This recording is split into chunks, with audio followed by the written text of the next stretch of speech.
వంట చేయకుండానే క్రిస్పీగా ఫిష్ ఫ్రై ఏ విధంగా చేశానో ఈ వీడియోలో చూపించేస్తాను. మరి వీడియో అయితే చివరి వరకు చూడండి.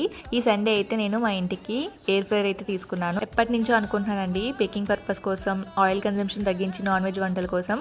సో ఫైనల్గా అయితే తీసేసుకున్నాను అనమాట ఎయిర్ ఫ్రైయర్. మా ఫ్యామిలీకి సరిపడేంత, మా కిచెన్లో పట్టేంతగా చిన్నదైతే తీసుకున్నాను నేను. ఇంక ఇది అన్బాక్సింగ్ అయితే చేస్తున్నాను. దీని లోపల ఈ విధంగా గ్రిల్ స్టాండ్ అయితే వచ్చిందండి. ఫ్రై చేసే ముందు ఈ రెండింటిని నీట్గా కడుక్కొని అస్సలు తడి లేకుండా తుడుచుకొని దీని లోపల బటర్ పేపర్ వేసి ముందుగానే మ్యారినేట్ చేసి ఉంచిన ఫిష్ని అయితే దీంట్లో పెట్టాను.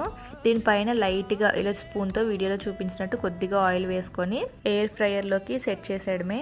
ఇది వచ్చేసి ఆటోమేటిక్గానే ఉంటుందండి. మనం ఇలా బటన్స్ క్లిక్ చేస్తే ఆటోమేటిక్గానే టెంపరేచరు, టైమర్ కూడా వస్తుంది. ఫిష్ ఫ్రైకి 25 మినిట్స్ వచ్చింది. 10 మినిట్స్ మధ్యలో ఒకసారి బయటికి తీసి ఫిష్ని తిరిగేసి మళ్ళీ లోపలికి సెట్ చేసుకోవాలి. సో ఈ విధంగా ఫిష్ ఫ్రై అయితే రెడీ అయిందండి. నచ్చితే లైక్ చేయండి. Follow for more.